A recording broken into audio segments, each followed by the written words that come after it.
Good morning. Good morning. Good morning. Good morning. Today is Saturday the 14th. So, good morning. Good morning, Barb.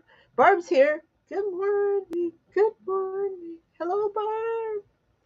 So, years and years ago, there was this movie. Uh, I don't. I might have this wrong, but it was called Saturday the 14th, which was supposed to be like a spoof horror movie um, that followed up Friday the 13th. Yeah. So, anyways, that's where Saturday the 14th. Oh, no, wait. Today is Saturday the 15th. All right. So, oh, look. Doug is here. Good morning, Doug. Good morning.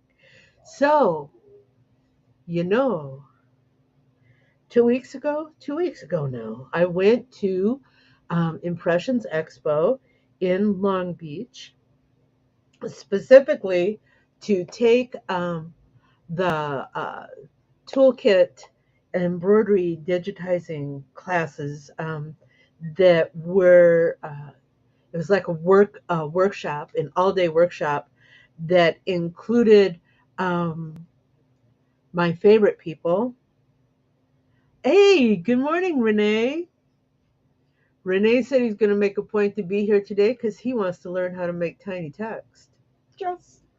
So, anyways, uh, Eric Campbell taught in that class. Joe Kramer taught in that class. Justin Armenta taught in that class. And there was a guest instructor, Bonnie Nielsen. I know that you heard me say that name last week. This week, we are focusing on Bonnie's. We are focusing on Bonnie's content. Who else? What have we got here? We have Machine. Good morning. You were in this class. This is exciting, isn't it? Uh, am I going to pronounce this one bad? Bronwyn? Bronwyn. Bronwyn? Let me know. Spell it out phonically, and I will try it again. Let's see. Who else have we got? We have Cindy King. Cindy, haven't seen you in a while. So good to see you. And we have Jessie here. Wait a minute, where'd she go? There she is. We have Jessie. Good morning. Good morning. Oh, thank you. And it's gonna be bad again, because I'll pronounce it 30 different ways. Bronwyn. Bronwyn. Good morning. Good morning. Good morning. Okay, so we're going to talk about uh, Bonnie Nielsen. Now, I bought her book. Yeah, she's an author. I bought her book a few years back. If you go to search for it now, there's some difficulty in getting it. She's trying to find a distributor for the United States um, because it's a small publication. They want high fees. So so it's kind of hard to find, but look for it because it is so worth it. This is my copy, and look, she autographed it for me. Yeah, sweet. But this book is amazing. I have a lot of embroidery, digitizing, um, instructional manuals, but this is the book. Doug's ordered it. Doug's getting his shipping through from Germany. Doug, is it going to be in English or is it going to be a German version? Okay, so, anyways, let's move on. I want to show you some things that a couple of the presentation slides so that you have an idea of what we're doing here today. Are you ready? Add to screen. That's not what I wanted. Let's see if we can do this again. There it is. Can you see this? Smart move, Doug. Doug's making sure he made sure that he got the English version. Look at this. This, and I'm going to enlarge this so you can see it. That's a German penny there. At least I'm assuming it's a German penny because that's what she said. This is a pen, and it's about the same size as our penny, just for reference. This is a 12 millimeter letter. These are 10 millimeter letters. Okay, that's something that we can do all day, every day. But look at this. Oh, fudge. Where'd it go? Oh my goodness. Did I close it? Oh my goodness. Don't go anywhere, people.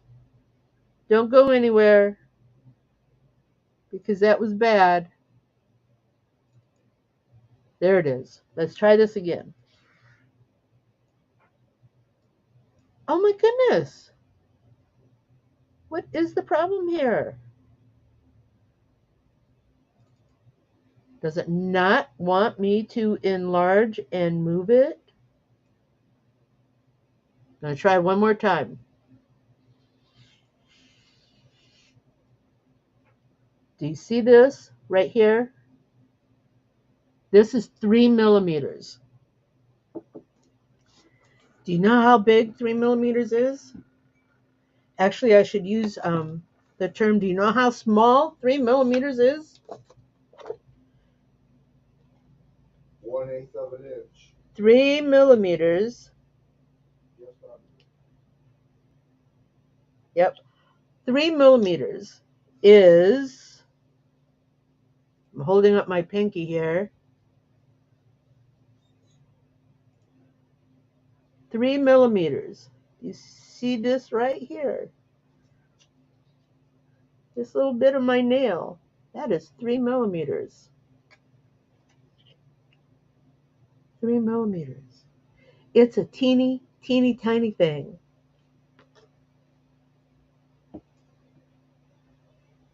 Karina, did I get that right?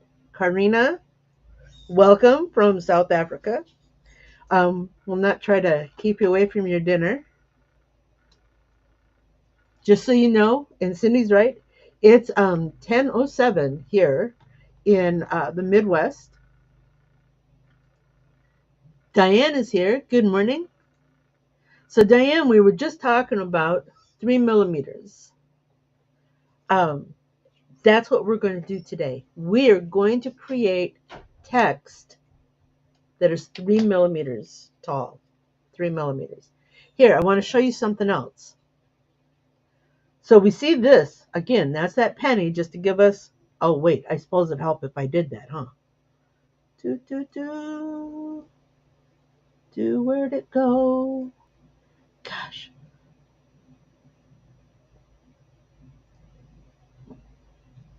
Okay, so the penny, just as a reference, look at how clean, crisp, and legible those letters are. That's what we're going to work on today. So, like I said, I want to show you another image of a piece that she showed us. And if you ever get a chance to see these live and in person, oh my God. Here it is. Do you see that lowercase letter there? The one that she is highlighting here? That is 2 millimeters. 2 millimeters. The overall height from top to bottom is 3 millimeters. The letter E is 2 millimeters. And look how legible this is. Going to go back to 100%. Look how legible that is. You can read every bit of that. And that's what we're going to work on today. Now, Let me see where I am. We're going to go over here. We're going to go over here.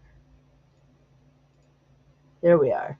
Because I want you to, see me.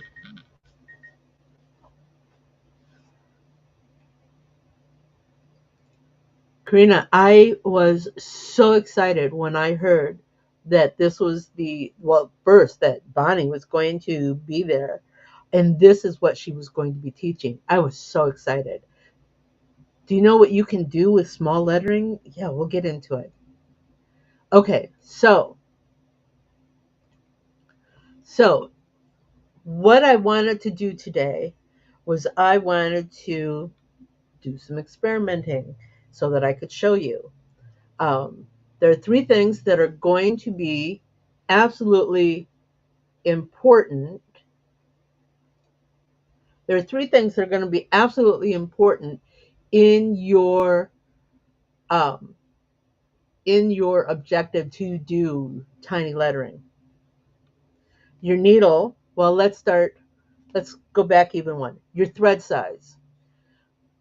Typically, for our general uh, left chest logo, hat design, jacket back, we use a 40 weight embroidery thread across the board. And that 40 weight embroidery thread usually gets used with that's where we're going, Cindy, usually gets used with a 7511 needle. That's pretty typical. If we're going to go smaller, and when I say smaller, I say 4 millimeters to 5 millimeters. Of course, you can use 60 weight thread for larger stuff, but you have to do some more adjusting to the densities. But if you're going to do smaller text, anything under 5 millimeters to 4 millimeters, you're going to use, you can use the 40 weight with the 7511 needle. You need to do some adjusting to the densities, but you get a better result, a nice, clean, sharp result when you use the 65/9 needle with 60 weight thread. Today,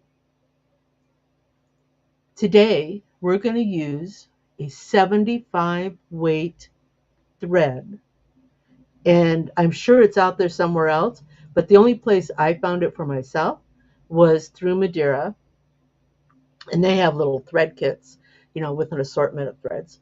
But 75 weight thread, and there is also 100 weight thread out there. Still looking for that one.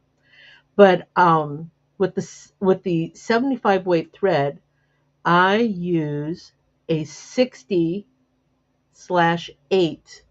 needle. The finer the needle, the finer the needle, the finer the penetration, less hole. It's not, big hole, little hole. Okay, so let's see if we can do this because, I'm so terrible about this. Add to scene. There we are. So, um,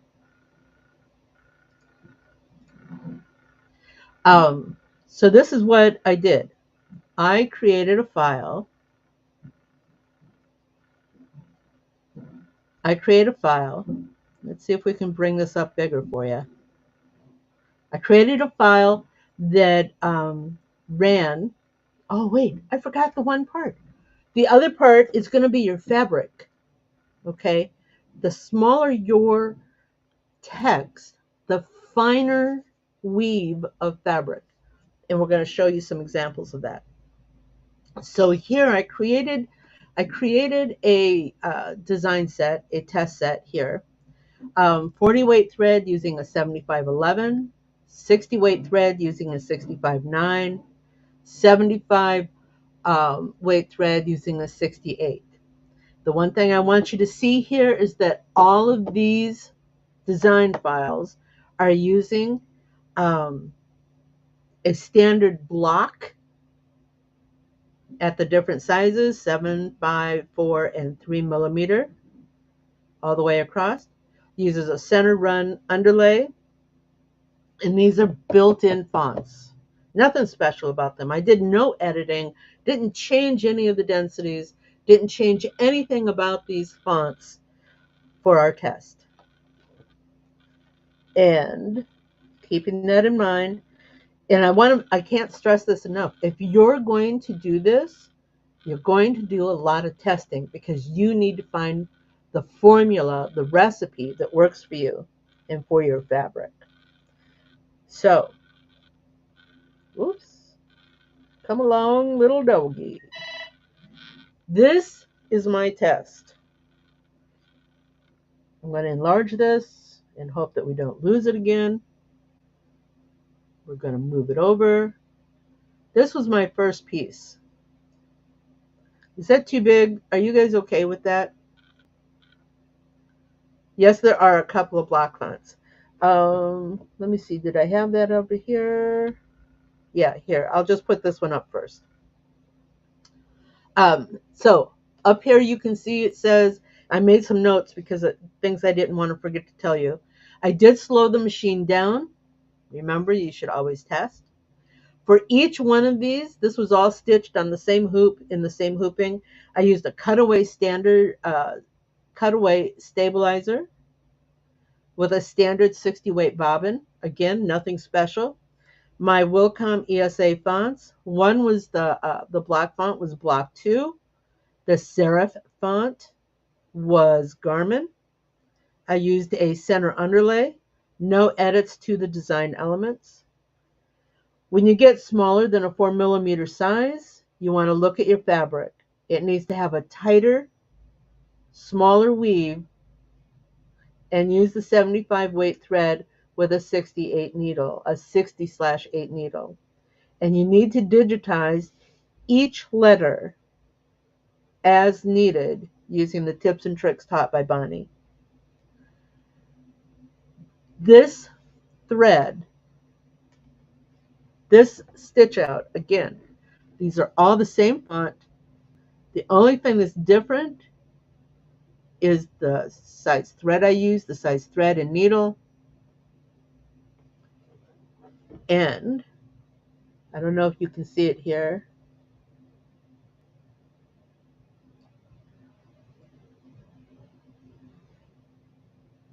This is our 3mm lettering. Our 3mm lettering using 75 weight, or I'm sorry, 40 weight thread and a 7511 needle.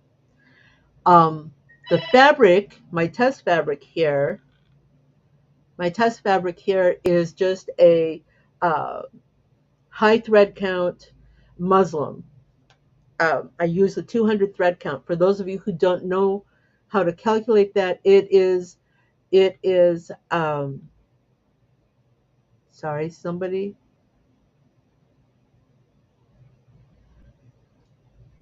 Karina, what are you stitching when you use an 80/12 and slow speed? Tell me what machine you're using and what kind of design you're stitching. I'm asking because um, I use a 7511 for everything, and I typically stitch at 900 to 1,000 stitches per minute. Good morning, Letty. Good morning.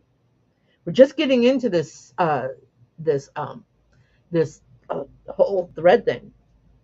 So this is a very tight weave. Going back to the fabric, this is a very tight weave. Again, 200 thread count means that in a square inch of the fabric,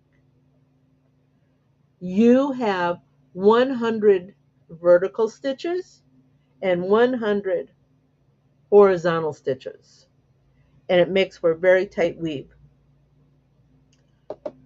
7511, that 3mm is really, really kind of hard to read.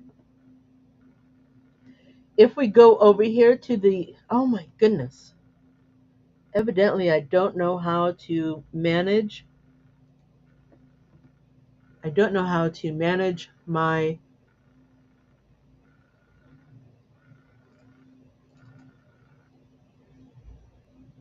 Okay.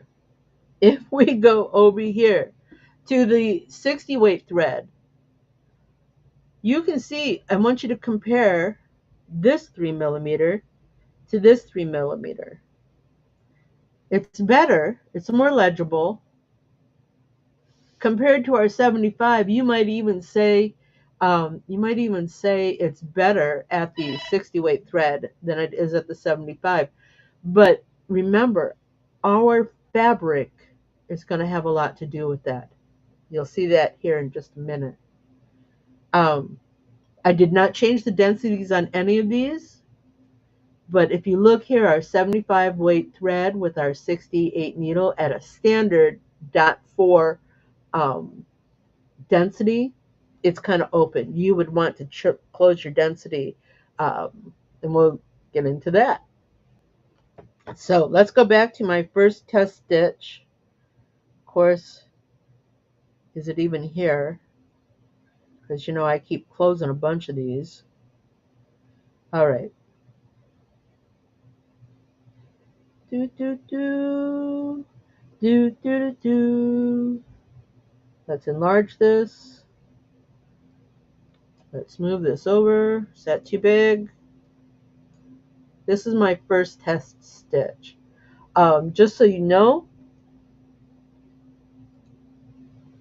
Just so you know, each one of these red boxes is 3 millimeters. 3 millimeters top to bottom. Okay. I used a block font. I used a serif font. This is our Garmin. And then I used a script because the things that are important in this digitizing are your corners and your curves. Oh, this one was terrible. It was terrible. So I redid the designs. I changed the density a little bit. This one, and these tests are all using the 75 weight thread. Oh, sorry, I got caught up in my uh, pictures. Text logos that sometimes have a small writing. Golf shirts, I use a Galaxy 15 needle, but it's still a struggle.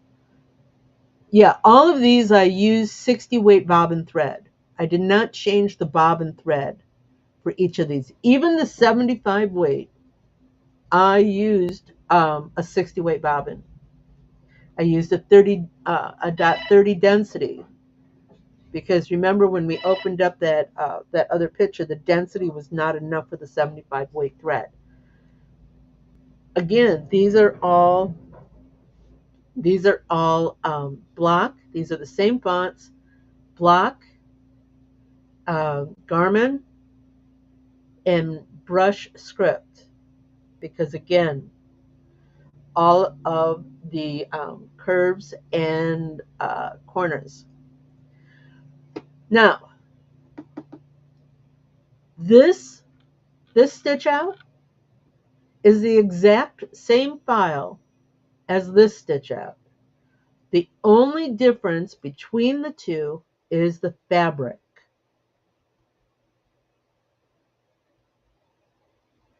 This is our 200 count muslin, and I'm afraid I don't have a thread count on this one, but it's a satin fabric, a polyester satin fabric that I picked up at Joann's like 100 years ago. The reason I searched through my stash of fabrics, the reason I chose this one is because the weave was so tight. The thread is almost like angel hair. It's so thin, which makes for an even tighter weave. Look at the stitch out difference between these two. Much different. Yes, there are still a couple of pieces that need to be worked on. My A, for example, here, and the E here, um, the openings are closed, so we need to do some work. Remember, you're going to do a lot of test stitching till you perfect this technique for yourself. Now, after I did my last edit, this is what I got. Remember, I used the tighter weave. This is a 3mm box. Um, in case I didn't mention it, the lowercase letters are 2mm. The uppercase letter is 3mm. And let's put this back at 100%. It's legible. Do I have my test piece out here? I do not. If I were to hold it up here, you would still be able to read it, which is our goal with 3 and 2mm lettering. So here's the next question. How did I do this? How did I do this? Okay. Let's go to our next slide.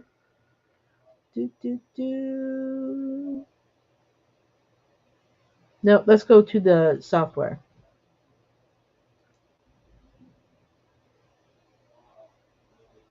I went into my word processor to create these texts because the one thing you're going to find is that you need to manually digitize these letters. You're not going to be able to use your true type fonts and auto digitize. You're not going to be able to use your ESA fonts and just shrink them down and make a few edits. You are going to want to manually digitize each letter. And that's why, because it's going to take so much time, that's why you can charge a premium for tiny text digitizing. All right, because it's going to take you, if you're doing a whole paragraph or a whole page, it's going to take you time. Okay, so again, let's increase this here. The box is 3mm. This secondary line here is 2mm. You can see I tried to adjust for the visual placement. Curves go under the line and over the line. Flats stay at the line. All of your basic digitizing rules apply here. Underlay, density, compensation, push and pull. All of that is the same, but you need to keep it in your mind, much smaller scale.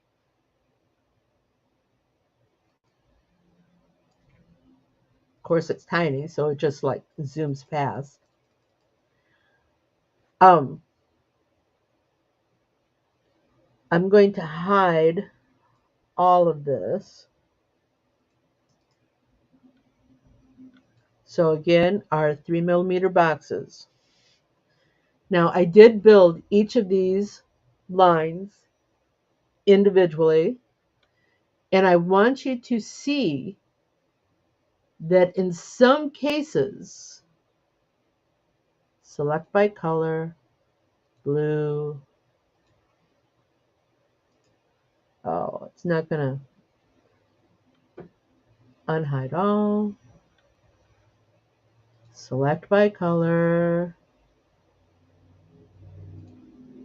green, hide. In some cases, the horizontal lines were too narrow to do a satin. So I used the underlay line, I doubled that up to give the look of our horizontal. Let's pop back to our stitch out.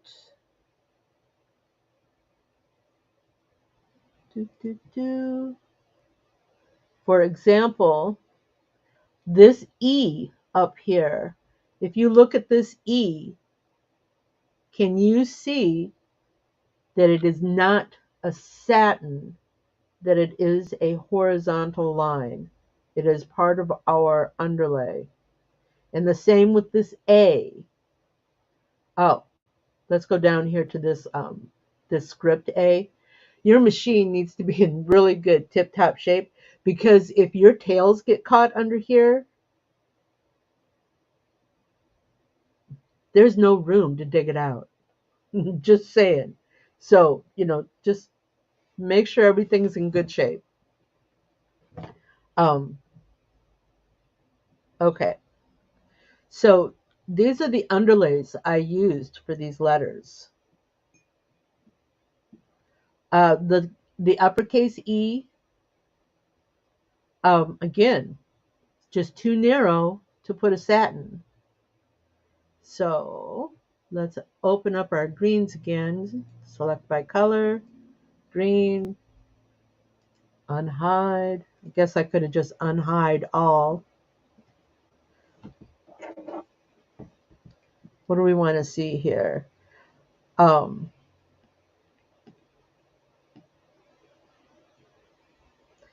this line, this line in the E was too small. So I used my underlay to create that effect. Okay. This A, yes, I used the satin there, but I had to drop it down. I had to drop this bar down to give us the opening for our A. These are things you need to take into consideration. This A, for example, I'm going to copy it and drag it over here because I want you to see.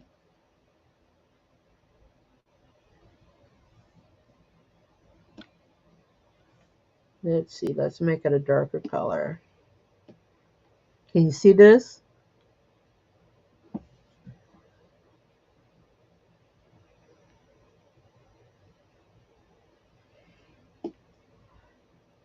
Because I needed this opening to show, I need to move this curve out some, keeping in mind that push and pull was going to bring this opening together and this opening together.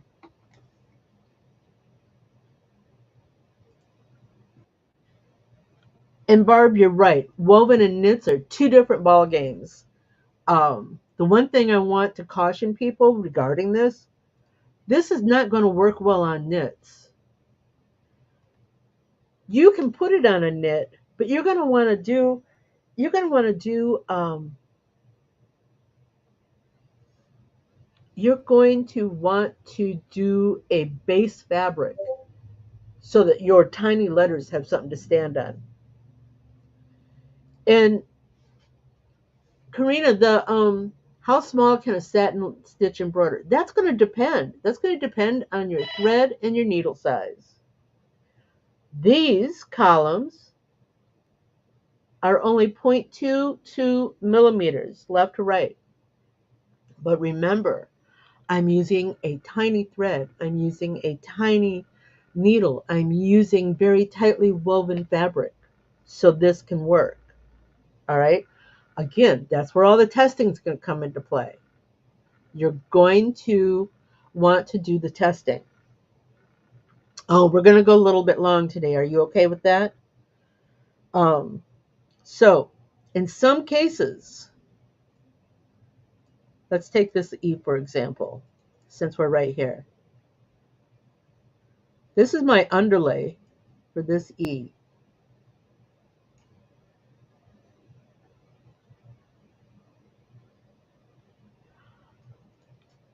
Cindy, you are absolutely right. This technique,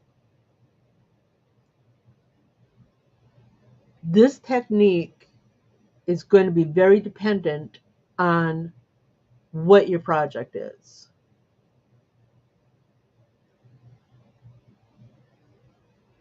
And again, going to this woven, your heirloom sewing, closely woven fabrics, but it's a thin fabric. This technique would actually work very well for a hanky. It would, because it is tightly woven. And think, think wedding hankies. There are a lot of people who want to write a book to their soon-to-be mother-in-law on a hanky. This technique could work, but again, you're going to have to manually digitize your lettering. This particular letter E, I used part of the tail, exactly, Barb, patches or hankies. I used part of the tail of the underlay as my stitch.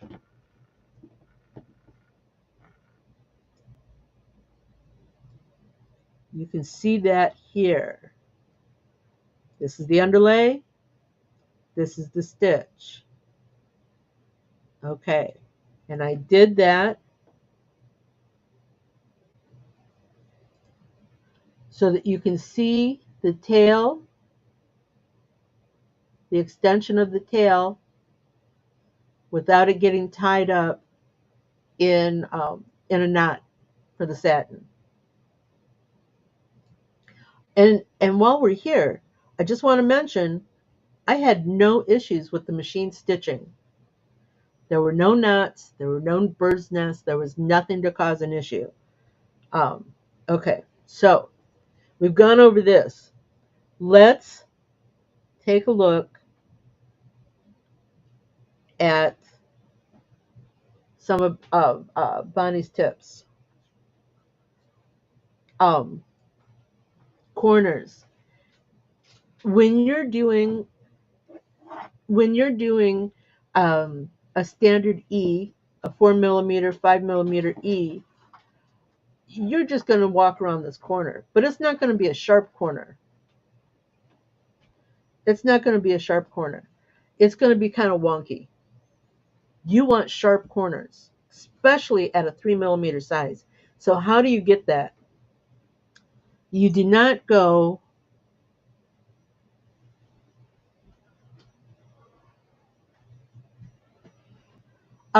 Barb, I actually use a cutaway for these samples because of the fabric I was using. If I were doing this digitizing on, say, the hanky, for example, the thin fabric, I might use 2 layers of wash away stabilizer. Just a thought. Okay, so you want to make sure that your corners are sharp. This corner, because of push and pull, is going to push out and make a wonky corner. So how do you do that? You do a little bit of an overlap. Remember, this is tiny stuff, so this overlap might only be one stitch. Let me show you. Let me go back here. Let me go back here. Let's do this E. We're going to enlarge it. I did these all at 2000 magnification because I couldn't see them. Okay, and I did the underlay last because I wanted to make sure that the underlay got under my stitches. So we're going to pick up our satin tool. This is 48 millimeters. We have a little bit of an overlap here, and we're going to cut it just a bit short because we have push and pull. Make sure we're on satin. Make sure we turn off our underlay.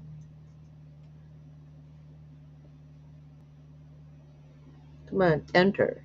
Thank you. We're here. Turn off our underlay.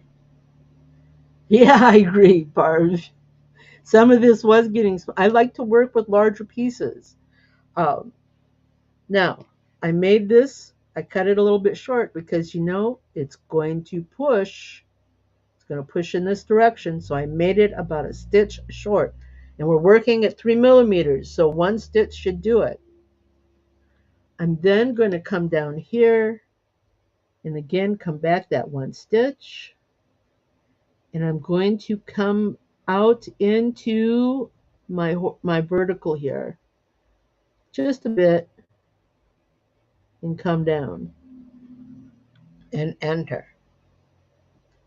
Okay. Now I could probably go up and do the same thing, but once you get this small, you're not going to be too worried about the stitch path because it's going to all overlay each other. So this one, let's go back and look at this. Don't forget that overlap. Where am I? So this one, we're going to pick up that corner like we normally would. Come down to this corner, go up. Now we need to do our top horizontal bar. And if Eric were here, he could tell me exactly what these parts are called. But you know,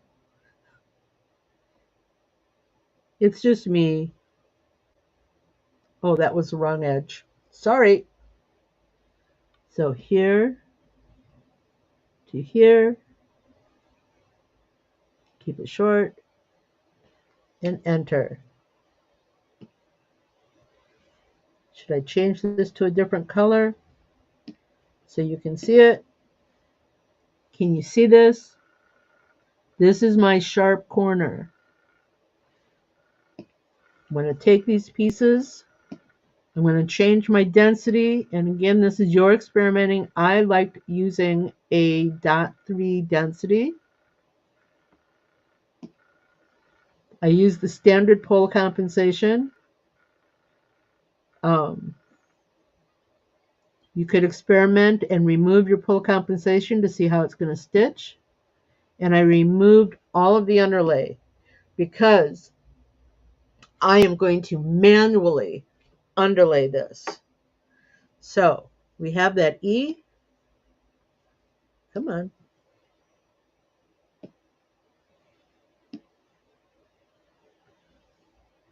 I'm going to check my starts and stops. Yes, I want it to start here. I want it to stop there. I want it to start here. I want it to stop there. I want it to start here. I want it to stop there. Start here, stop there. All right. And I did not branch these together. Now I need to put my underlay in. I'm going to use my manual stitch here.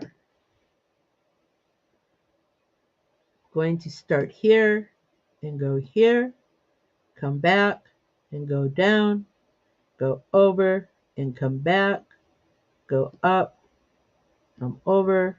Now I need to get back to my start point. That is my underlay for this letter. I'm going to move it into position. Okay. Did everybody understand how to do that cornering? Yes, Karina.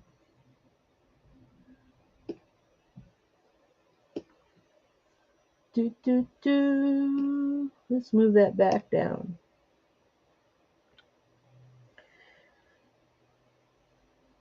There is going to be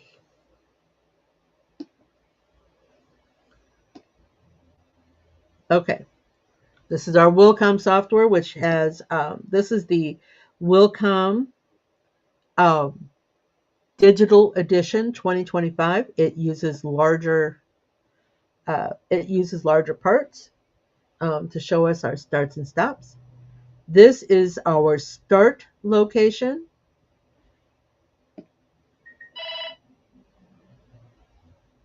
We got to put this up here. Oops. Go back. Go back, I said.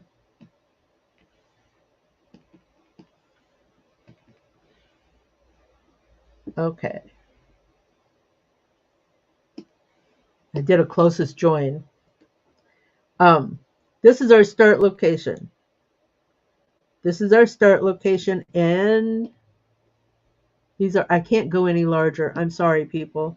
This is our start location, and these white dots are the stitch penetrations. How about if I just enlarge it on screen? Just so you can see, of course, it's going to put more stitch penetrations in there just because we've gone larger. Oh, for crying out loud. There we go. So this is our start. And if you remember, I took the start here. I went out here. I came back. Up or down, your choice. Went over. Came back. Ended my underlay there. Now, I don't necessarily need a tie out for the underlay because, and I don't think the system will do that. It's because of the way it's laid. When these are all the same color, it won't be a problem. In fact, here we go. So yeah, our start follows our path. Then it immediately, once it finishes the underlay, it will immediately stitch this. It'll go out, it'll travel out, and then it will stitch in. It will travel down, and it will stitch each of our pieces. And because I put my tie out, my end stitch in the corner here, this is where my knot is going to be. Does that make sense? This is all manual stitching. You need to be aware of where every stitch is going to go and how it's going to relate. Because like I said, we are doing, oh my gosh, we are doing 3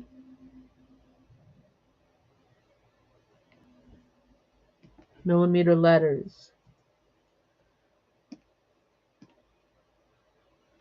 Okay?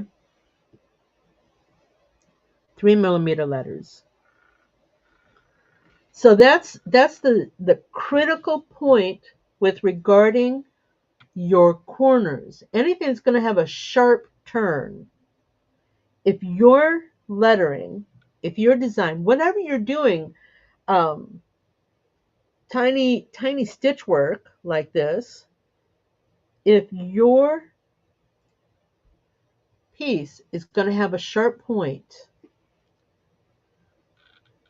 you want to make sure to use this technique of overlapping to get that sharp point right here. Otherwise, it's going to push out. This is going to push out, and then your point is going to be wonky. This over here is going to push out. Okay? Gail, we're running long, so you're still doing okay. Gail is here, everybody. Say, hey, Gail. Okay, so this is for your points, your corners. Any place you have a sharp turn. This, oh my gosh.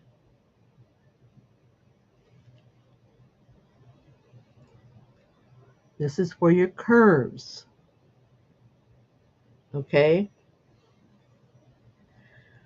Remember, if we were to digitize this manually, if we were to digitize this A, we would just do our back and forth and just come around the corner. But you can't do that because you're going to have a bad stitch route, a bad stitch path right here. Because the system is going to try to get around that corner, it's going to make a really sharp turn, and it's not going to look natural.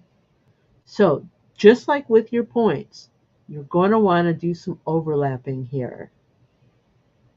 Okay. Let's go look at that A. A. Am I already past it? I am. Okay. This is our turn. This turn is going to be too sharp if we just do a turn.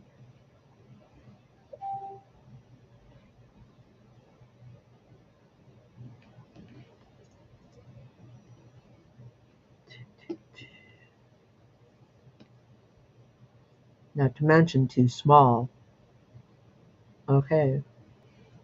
So let's get rid of that one. What are we going to do here? Remember, I did my underlay last, and it was done using a manual stitch. Whatever tool you want to use here. Hey, Sheila. Sheila, that's why we record these things.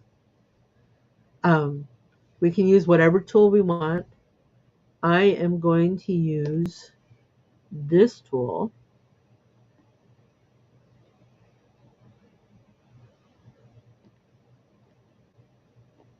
because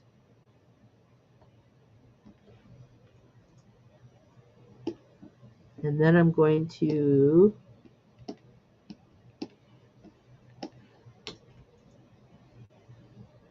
and remember I showed you earlier how this hole got all kind of sucked in. Let's see what happens if we get rid of that compensation. Ooh, ooh, that looks nicer. That looks nicer. Keep that in mind, people. I'm going to use this again.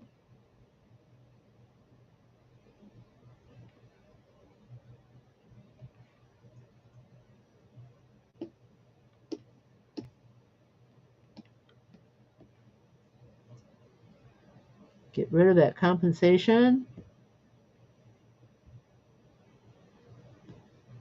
Get rid of the system underlay.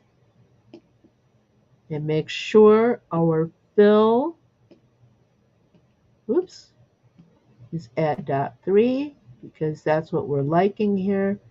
And yes, we can shortcut this and set up a default template. But I like doing this because in my head, it's like a checklist. And I remember what to do with each one.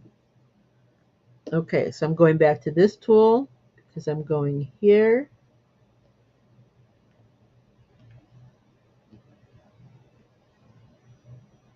This is a nice natural curve.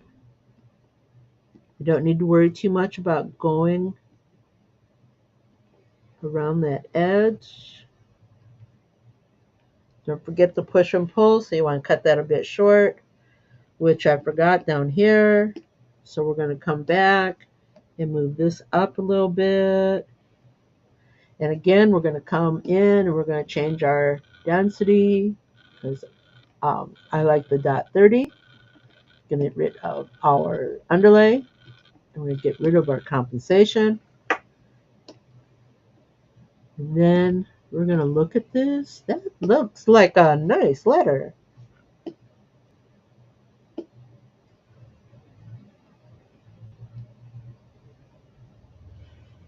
Going to check our starts and stops. That's our start. That's our stop. That's our start. That's our stop. Maybe we should. Oops. That looks like a nice clean letter, doesn't it?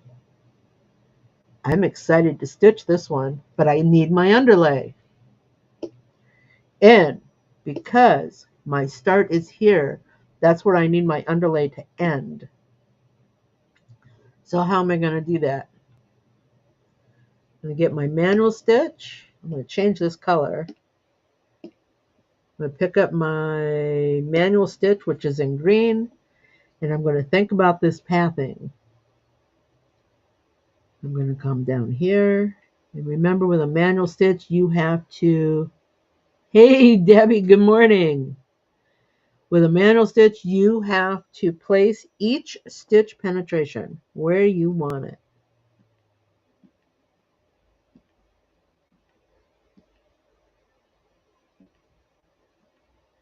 It is simply a straight stitch.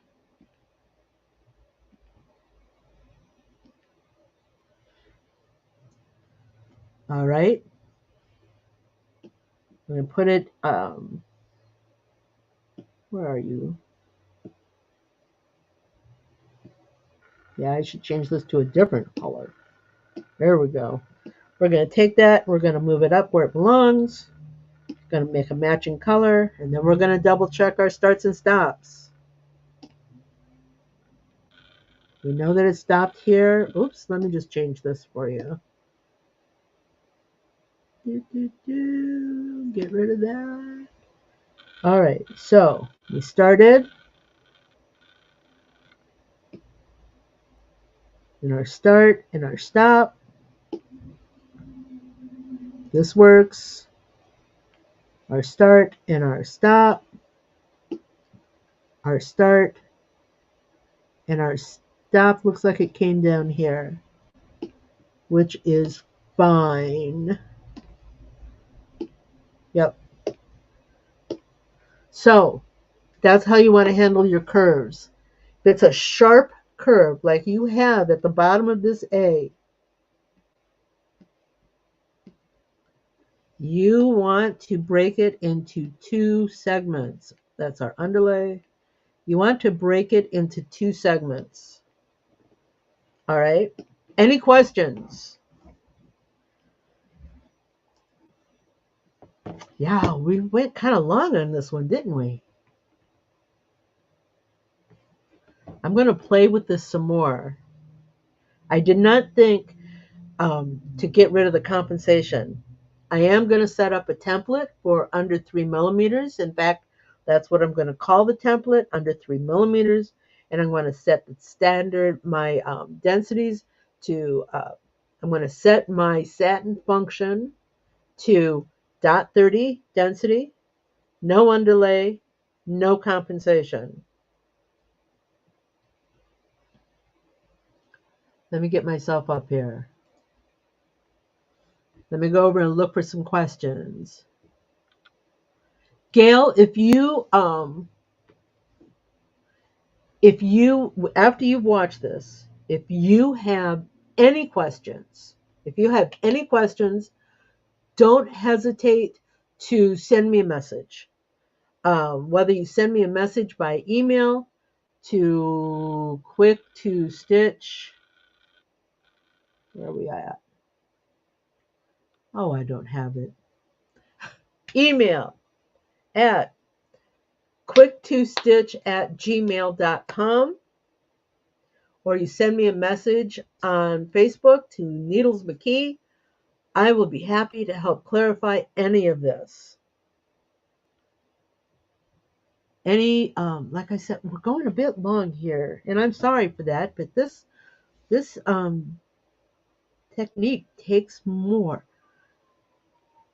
Did I touch on the need to use the underlay for the points? Just to give you an idea, we're going to underlay this E. Manual stitch. Start. Then I came up, went down, came over.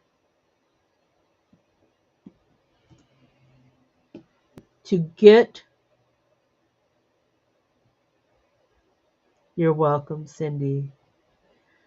To get this bar and this serif. Serifs are difficult. There's not enough room. Even a tiny thread, there's really not enough room to get in there. If you want to use a serif, you have to think outside the digitizing box. Oh my God, I just showed you how to do that and I didn't show you how to do that. Oh my gosh, let's do that again. Let's get rid of that. Delete that. Come up here. Going to show you how to make this E.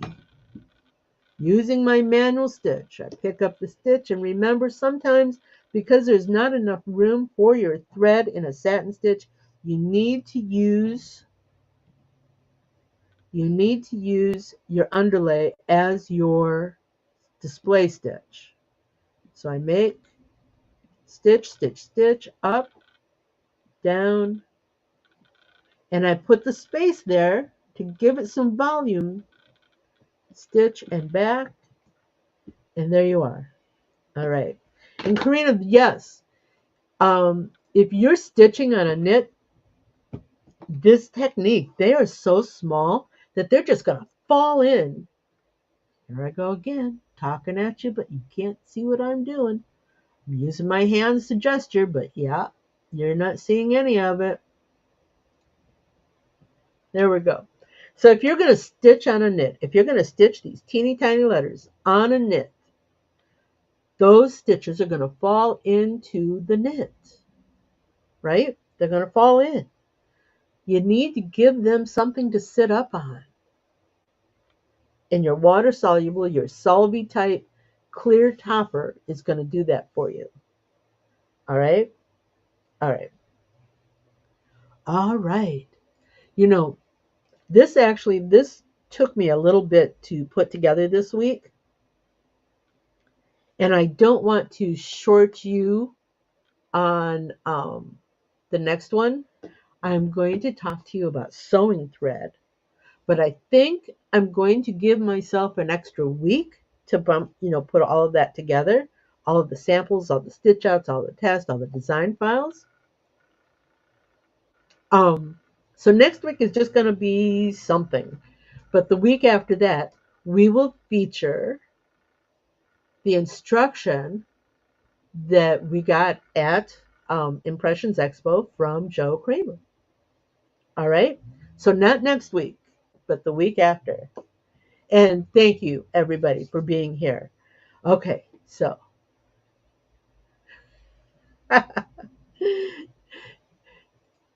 Debbie, you are a sweetheart.